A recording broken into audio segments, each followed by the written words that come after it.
So the Bucks play the Pacers not too long after their clash in the in-season tournament. And one of my takeaways from last night that I think is so interesting is that that was not obviously by design schedule-wise, but you do have a dynamic that is going to be there in the future where a team like the Bucks has a bad game against the Pacers, gets bounced from the semifinal game, little bit of bad blood in that game because Tyrese Haliburton celebrates late, does the damn time celebration, mildly disrespectful.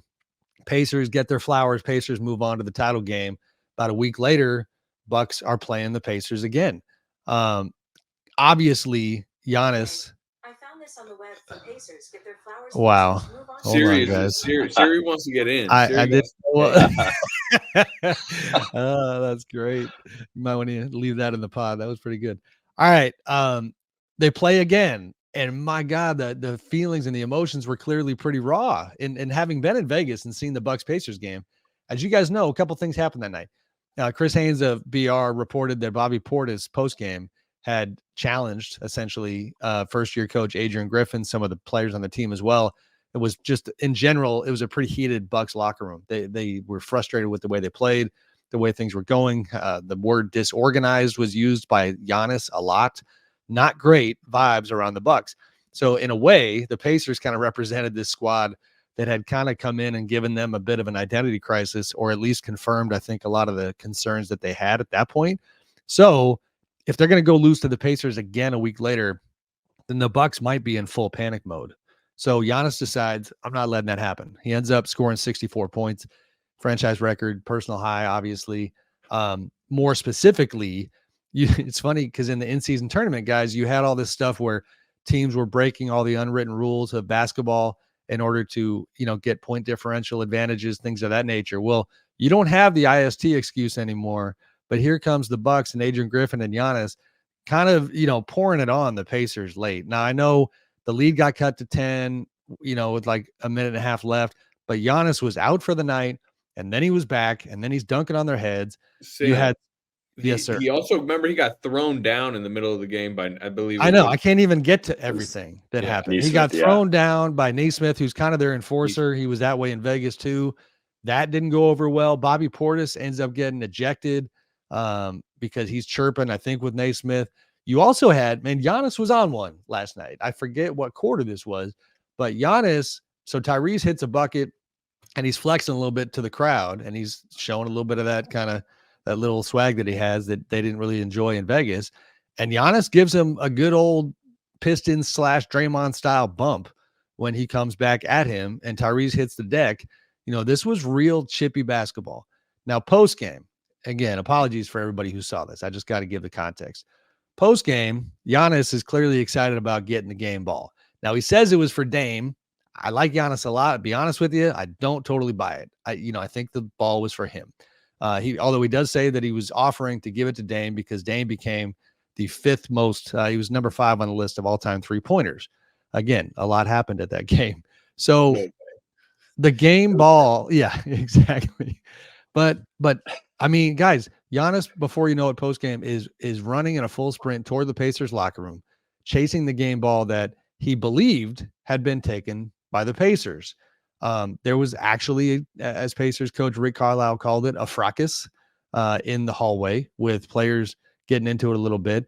We don't know the status of Pacers GM Chad Buchanan, who apparently took an elbow from a Bucks player. Here's the crazy thing. And admittedly, full transparency, I have talked with our Bucks beat writer, Eric Name, this morning about it. And shout out Eric, because he had one of them nights where you got to work pretty damn hard. Good job, Eric. But I think this whole thing might have been a massive misunderstanding from Giannis. The tape clearly shows post-game that a Bucks security official gets the game ball. He then hands the ball to a Bucks equipment manager who heads toward the back. There's still more to figure out here in terms of the mystery. But Giannis, by the way, he's just not buying it. He gets up on the podium and literally says that even though he has the game ball, he's not sure it's actually the game ball, that he would know what it feels like. He played 35 minutes. I'm generally speaking, Giannis is pretty easy to side with most nights. This one, I think he might be missing the mark and he might have caused a hell of a lot of chaos unnecessarily. But how do you guys see it? Yeah, I think it's fun because it creates a little Bucks Pacers bad blood, Sure. and the Pacers are on the rise. The Bucks are obviously one of the teams in the East, and like I don't know, I think the league needs more just like good matchups with intrigue and build up, and I'm more interested in the next Bucks Pacers matchup because of this, because of the in season tournament and all the context you just laid out. So, I mean, it was weird. Well, I didn't, Slater. I got to jump back in. I didn't even lay out all the damn context that I needed to because I left out Jovan. I bet you could help me here. Give me the young man's name who scored the point for the Pacers. I'm trying to pull it up. Oscar Shibwe. Yeah. Yeah. He gets his first point. And this is Pacers rookie. Yeah. this is pretty, again, you can't have a lie detector in this job. I tell people that all the time.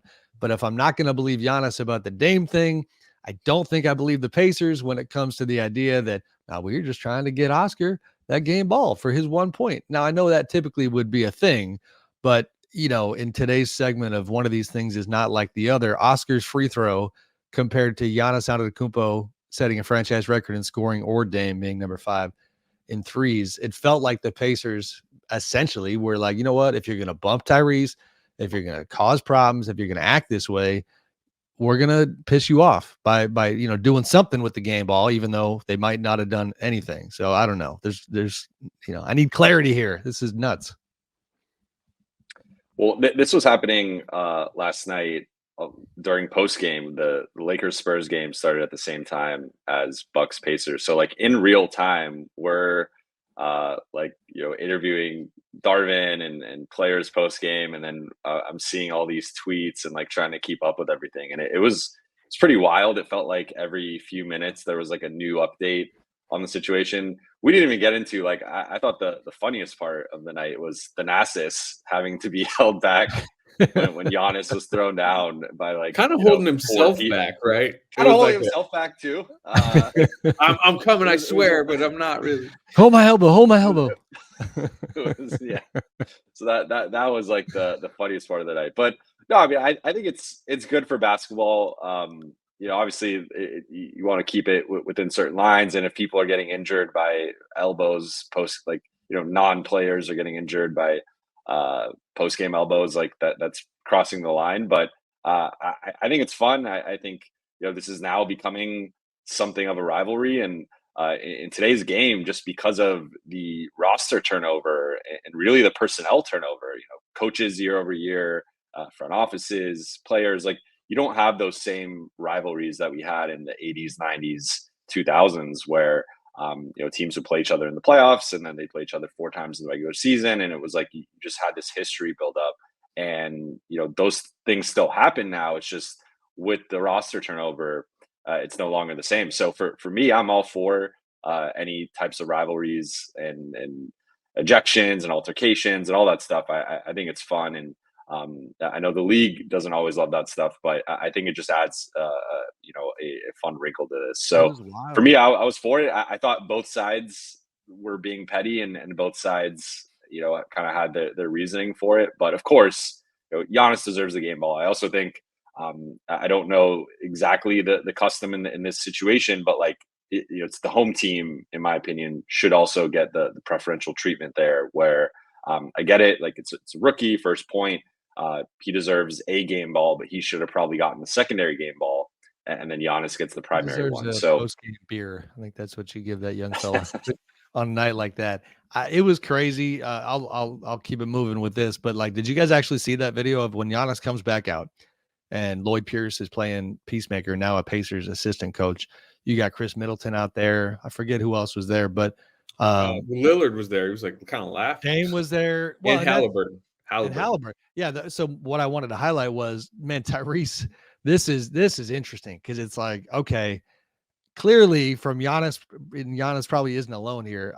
Clearly there's some people in the league who maybe didn't enjoy all the hype and spotlight and circumstance that came with the Tyrese Haliburton show in Vegas, because my God, like Giannis decided to big brother him in a pretty condescending way. If we're being honest, he comes over to him and is putting his finger in his chest saying, "Get me the game ball." He's yelling at he and Lloyd. This was a different side of Giannis. I kind of thought it was hilarious because listen, when it's your building, when you're in Milwaukee, This is a place where you won a championship. This is a place where you became an absolute legend. Obviously his whole energy was, you are not coming into my house on a night when I break a franchise record in scoring and being out here flexing with our fans, taking our game ball. So yeah, it was good theater. It was good stuff. And I think in terms of substance, it might matter for the Bucks because they have had a hard time getting Giannis and Dame to really click. To hear Dame talk post game, he had a great line about how somebody asked about the relationship dynamics, and he told a story about how when he's growing up in Oakland, he goes, I had a lot of times with my cousins or different people where you'd be on the school bus and something goes down. You always know like who had your back and who didn't. And that brings you closer together as humans. And he was basically talking about, I think, Giannis and the fact that, again, you can question whether or not he was telling the truth about the game ball, but there was some of this was Giannis in defense of Dame. I think that was some of the energy towards Tyrese. So we'll see if that helps them.